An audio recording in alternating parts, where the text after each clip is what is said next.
Dan untuk mengetahui pergerakan saham hari ini pemirsa, kita bergabung bersama Direktur Ekuator Suwarna Investama, ada Mas Hans Kue. Selamat pagi Mas Hans. Iya, selamat pagi Ibu.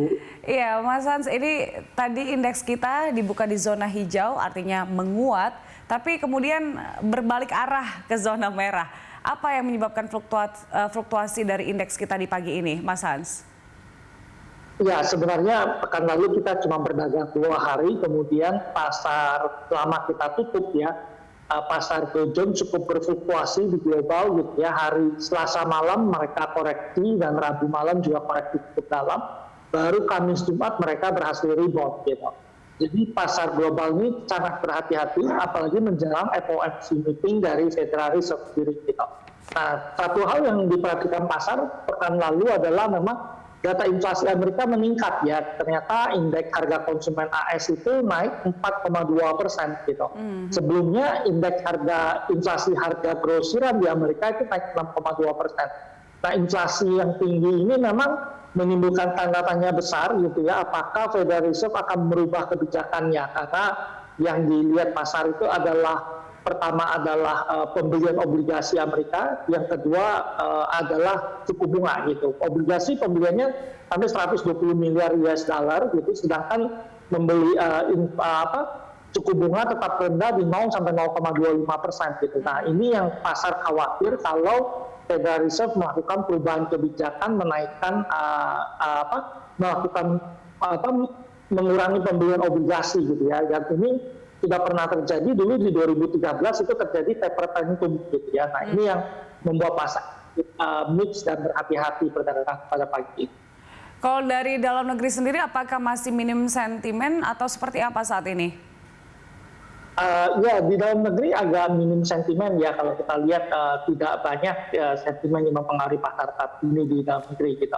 Nah, tetapi memang kalau kita lihat orang menunggu rilis neraca perdagangan Indonesia dan diperkirakan masih akan surplus ya 1,2 miliar US dollar gitu ya. Jadi ini masih cukup bagus di dalam negeri. Yang kedua, kalau di dalam negeri adalah orang menanti bagaimana pertumbuhan ekonomi di kuartal kedua. Setelah kuartal 1 kita kembali minus ya. Nah, memang kalau kita lihat trennya udah membaik di kuartal 1 dari kuartal-kuartal sebelumnya dari minus 5,32 itu terus bergerak naik itu, dan diperkirakan di kuartal kedua ekonomi kita akan tumbuh bisa 6-7% ya. Ini yang dinantikan di dalam negeri. Tapi nah, kalau kita lihat ya, pasar pasar juga terbantu juga kalau kita lihat kayak Amerika ini ya. Mereka udah berubah protokol kesehatan mereka ya untuk COVID-19 gitu. Jadi mereka mengatakan orang yang udah divaksin 2 dosis gitu ya, ini sekarang boleh keluar rumah nggak perlu pakai masker gitu. Mereka hanya wajib pakai masker kalau mereka datang ke konser, pentas olahraga, kemudian parade-parade yang melibatkan orang banyak, baru wajib pakai masker. Di luar itu orang yang udah vaksin nggak perlu lagi memakai masker. Nah, ini menyebabkan ekspektasi yang besar bahwa ekonomi Amerika akan kembali normal gitu ya, seperti sebelum pandemi gitu. Ini sentimen yang positif di pasar. Iya, tapi sebenarnya apa saja sih indikator yang bisa membuat Mas Hans dan juga bahkan pemerintah memprediksi pada kuartal 2 nanti kita bisa tumbuh cukup banyak bahkan hingga 7%? Ya, pertama kalau kita lihat start dari tahun lalu, ketika itu ekonomi minus 5,32%. Artinya pijakan kita itu dari pertumbuhan yang lebih rendah gitu. Jadi kalau kita bisa tumbuh 5%, berarti mengembalikan pertumbuhan yang minus tahun lalu gitu. Itu yang pertama. Yang kedua adalah kalau kita lihat cukup banyak stimulus yang pemerintah lakukan ya. Salah satunya adalah PPNBM gitu ya untuk kendaraan. Jadi kita lihat kendaraan itu katanya di April itu naik 902% gitu ya. Tapi memang karena tahun lalu kan jelek sekali penjualannya, jadi kenaikan cukup tinggi. Kemudian ada PPN properti itu juga mendorong industri properti gitu. Selain itu memang pemerintah banyak melakukan kebijakan ya. Salah satunya adalah PSBB kita yang lebih longgar ini gitu ya. Itu juga cukup membantu ekonomi.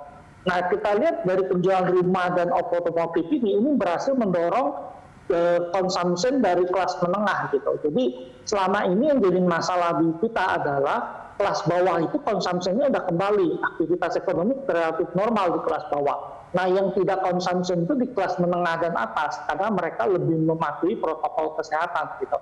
Nah, dengan upaya-upaya yang dilakukan pemerintah ini kelihatan mampu mendorong kelas menengah dan atas ini mulai consumption gitu ya. Sehingga kalau kita lihat harapannya ekonomi bisa bergerak di kuartal kedua ini. Baik, oke terakhir Mas Hans, untuk rekomendasi hari ini bagi para investor apa saja dari Anda?